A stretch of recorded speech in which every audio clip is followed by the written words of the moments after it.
I was an intern at Nickelodeon Studios for a year in 2005 for my degree in animation.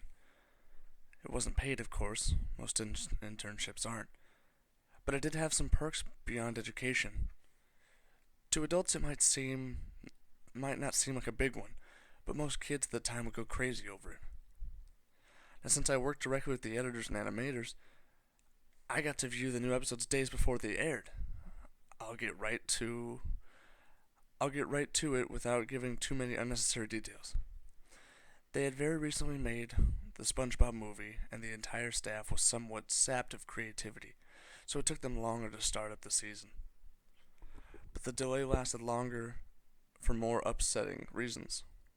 There's a problem with the Series 4 premiere that set everyone and everything back for several months. Me and two other interns were in the editing room along with the lead animators and sound editors for the final cut. We received a copy that was supposed to be Fear of a Krabby Patty and gathered around the screen to watch. Now, given that it wasn't final, yet animators often put up a mock title card, sort of an inside joke for us, with phony, often times lewd titles, such as How Sex Doesn't Work, instead of Rockabye Bivalve, when SpongeBob and Patrick adopt a sea scallop. Nothing particularly funny, but work-related chuckles. So when we saw the title card, Squidward's Suicide, we didn't think of it more than a morbid joke. One of the interns did a small throat laugh at it. The happy-go-lucky music plays as normal. The story began with Squidward practicing his clarinet, hitting a few sour notes like normal. We hear SpongeBob laughing outside, and Squidward stops, yelling at him to keep it down as he has a concert that needs to practice. SpongeBob says okay and goes to see Sandy with Patrick. The bubble splash screen comes up and we see the ending of Squidward's concert. This is when things begin to seem off. While playing, a few frames repeat themselves, but the sound doesn't. And at this point, sound is synced up with animation, so yes, that's not common. But when he stops playing, the sound finishes as if the skip never happened. There's a slight murmuring in the crowd before they begin to boo at him. Not normal cartoon booing that is common in the show, but you could very clearly hear malice in it. Squidward's in full frame and looks visibly afraid.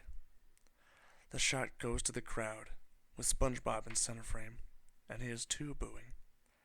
Very much unlike him. That isn't the oddest thing, though.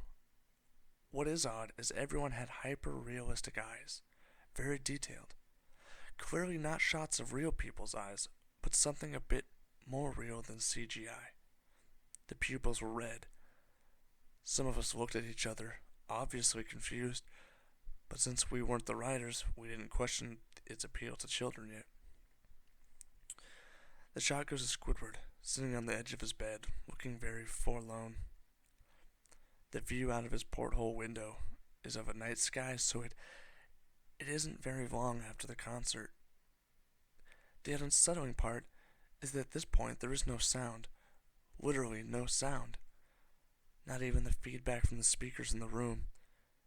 It's as if the speakers were turned off, though their status showed them working perfectly.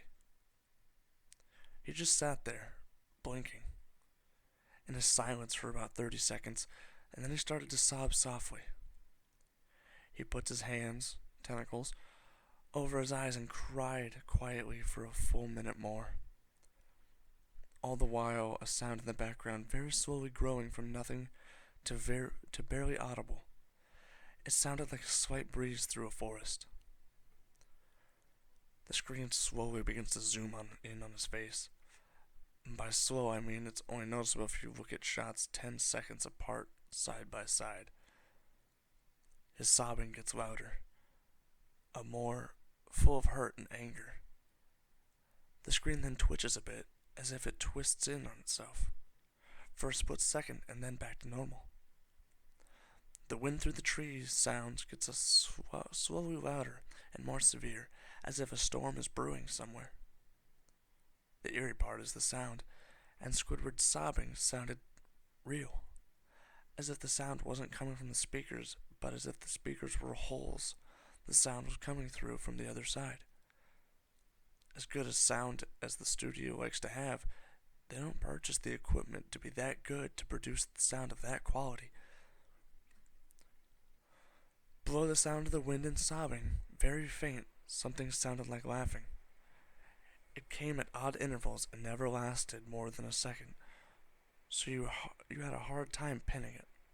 We watched this show twice, so pardon me if things sound too specific, but I've had time to think about them. After 30 seconds of this, the screen blurred and twitched violently, and something flashed over the screen as if a single frame was replaced. The lead animation editor paused and rewound frame by frame. What we saw was horrible. It was a still photo of a dead child. It couldn't have been more than 6. The face was mangled and bloodied. One eye dangling over his upturned face, popped.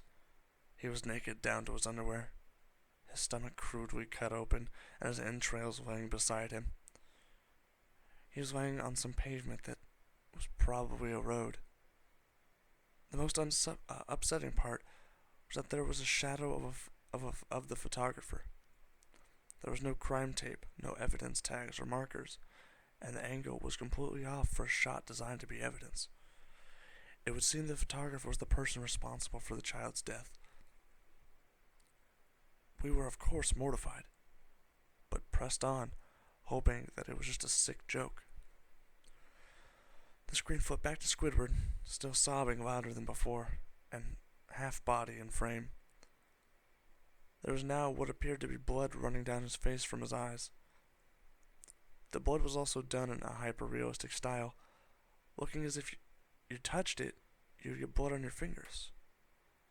The wind sounded now as if it were that of a gale blowing through the forest. There were even snapping sounds of branches. The laughing, a deep baritone, lasting at longer intervals and coming more frequently. After about 20 seconds, the screen again twisted and showed a single frame photo. The editor reluctant to go back. We all were. But he knew he had to. This time the photo was that appeared to be a little girl, no older than the first child. She was laying on her stomach, her barrettes in a pool of blood next to her. Her left eye was too popped out and popped, naked except for her underpants. Her entrails were piled on top of her above another crude cut along her back. Again, the body was on the street and the photographer's shadow was visible, very similar in size and shape to the first. I had to choke back vomit, and at one in turn, the only female in the room ran out. The show resumed. About 5 seconds after this second photo played, Squidward went silent, as did all sound, like he was when the scene first started. He puts his tentacles down, and his eyes were done in the hyper-realism like the others were in the beginning of this episode. They were bleeding, bloodshot and pulsating. He had just stared at the screen as if watching the viewer. After about 10 seconds, he started sobbing, this time not covering his eyes. The sound was piercing and loud, and the most fear-inducing of all, that his sobbing was mixed with screams. Tears and blood were dripping down his face at a heavy rate. The wind sound came back, and so did the deep-voiced laughing, and at this time the photo still lasted for a good 5 frames. The animator was able to stop it on the 4th and backed up. This time the photo was of a boy, about the same age, but this time the scene was different. The entrails were just pulled out from the stomach wound by a large hand, and right eye popping and dangling. Blood trickling down it, the animator proceeded. It was hard to believe, but the next one was different, but we couldn't tell what. He went on to the next, Same thing. He want he went back to the first and played them quicker, and I lost it. I vomited on the floor. The animating and sound editors gasping at the screen. The 5 frames were not as if they were 5 different photos. They were played out as if they were 5 frames from a video. We saw the hands slowly lift out the guts. We saw the kid's eyes focus on it, and we saw 2 frames of the kid beginning to blink. The lead sound editor told us to stop. He had to call on the creator to see this. Mr. Hillenberg arrived within about 15 minutes. He was confused as to why he was called down there, so the editor just continued the episode. Once the few frames were shown, all screaming, all sound again stopped. Squidward was just staring at the viewer, full frame on the face, for about 3 seconds. The shot quickly panned out, and the deep voice said, "Do it." And we see Squidward's hands a shotgun. He immediately puts the gun in his mouth and pulls the trigger. Realistic blood and brain matter splattered the wall behind him and his bed, and he flies back with the force. The last 5 seconds of this episode show his body on the bed, on his side, one eye dangling on what's left of his head above the floor, staring blankly at it. Then the episode ends. Mr. Hillenberg is obviously angry at this, and he demanded to know what the heck was going on. Most people left the room at this point, so it was just a handful of us to watch it again. Viewing the episode twice only served to imprint the entirety of it in my mind and caused me horrible nightmares. I'm sorry I stayed. The only theory we could think of was that the file was edited by someone in the chain from the drawing studio to here. The CTO was called in to analyze when it happened. The analysis of the file did show that it was edited over by new material. However, the timestamp of it was a mere 24 seconds before we began viewing it. All equipment involved was examined for foreign software and hardware, as well as glitches, as if the timestamp may have glitched and showed the wrong time, but everything checked out fine.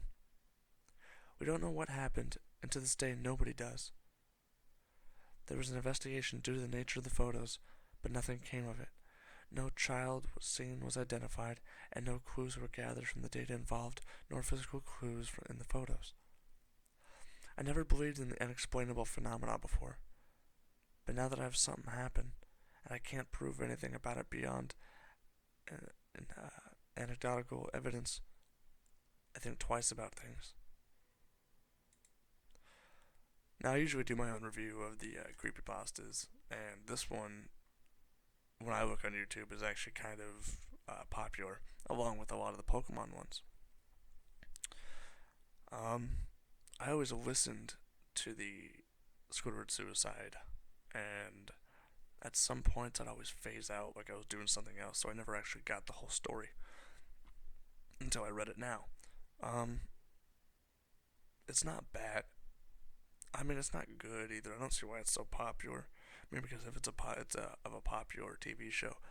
I do think it's strange. It's up there with with strange, and unique. And I haven't seen many creepypastas do this. I do think they go a little bit over the top with the gore, but it seems to fit.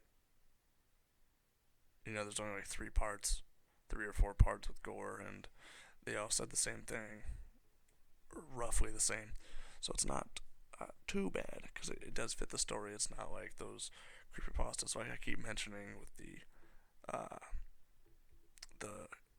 total unneeded amount of gore. There was just guts and blood all over the walls. The whole room was just filled with it. It was like a bloody tidal wave. Something like that. This one, I don't know. It's unique, to say the least. I think it's alright. I would definitely read it again if I ever forgot about it, or if I ever wanted to show my friends who are also interested in creepypasta. But yeah, it's a decent one. I do like it. So rate, comment, subscribe, all that fun stuff, and I'll see you guys later.